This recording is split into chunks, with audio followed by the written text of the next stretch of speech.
அஜித் விஜய் ரசிகர்கள் கிளப்பிய புது சர்ச்சை.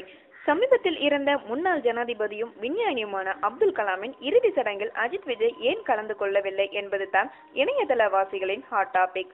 இந்த நிலையில் விஜய் தரப்பிலிருந்து விஜயின் அதிகாரப்பூர்வ முகநூல் பக்கத்தில் கலாம் மறைந்த அன்று மட்டும் அப்துல் கலாம் சார், நீங்கள் மனித நேயத்தின் மறுவரையறை, உங்கள் ஆத்மா சாந்தி அடையட்டும் என தெரிவிக்கப்பட்டிருந்தது. ஆனால் அவரது ட்விட்டர் பக்கத்தில் எந்த செய்தியும் இது குறித்து போடவில்லை. அதே சமயம் பொது விழாக்கள், பட நிகழ்ச்சிகளில் கலந்து கொள்ளாத அஜித் துக்க விஷயத்தில் கண்டிப்பாக இருப்பார். ஆனால் அவரும் சமீப காலமாக அதிலும் கலந்து கொள்ளவில்லை. இதனால் இரண்டு நடிகர்களின் ரசிகர்கள் மாறி மாறி சண்டையிட்டு வருகின்றனர். தற்போது இருக்கும் தொழில்நுட்பத்தில் ஒரு சிறு இரங்கல் செய்தி கூட ஊடகங்களின் மூலம் வெளியிடுவது எளிதான விஷயம். ஆனால் அதை கூட செய்யவில்லை என்பதுதான் கவலை. அதுபோல் அஜித் விஜய் ரசிகர்களின் சண்டை நாளுக்கு நாள் அதிகரித்துக் கொண்டே தான் போகிறது. துக்கம் விசாரிக்க வந்த இடத்தில் நடிகர்கள் வந்தால் அங்கும் சில ரசிகர்கள் குதூகலமாகி நடிகர்களின் பெயரை சொல்லி கோஷம் எழுப்புவதால் தான் முன்னணி நடிகர்கள் தவிக்கின்றனர் என்கிறது இன்னொரு தரப்பு.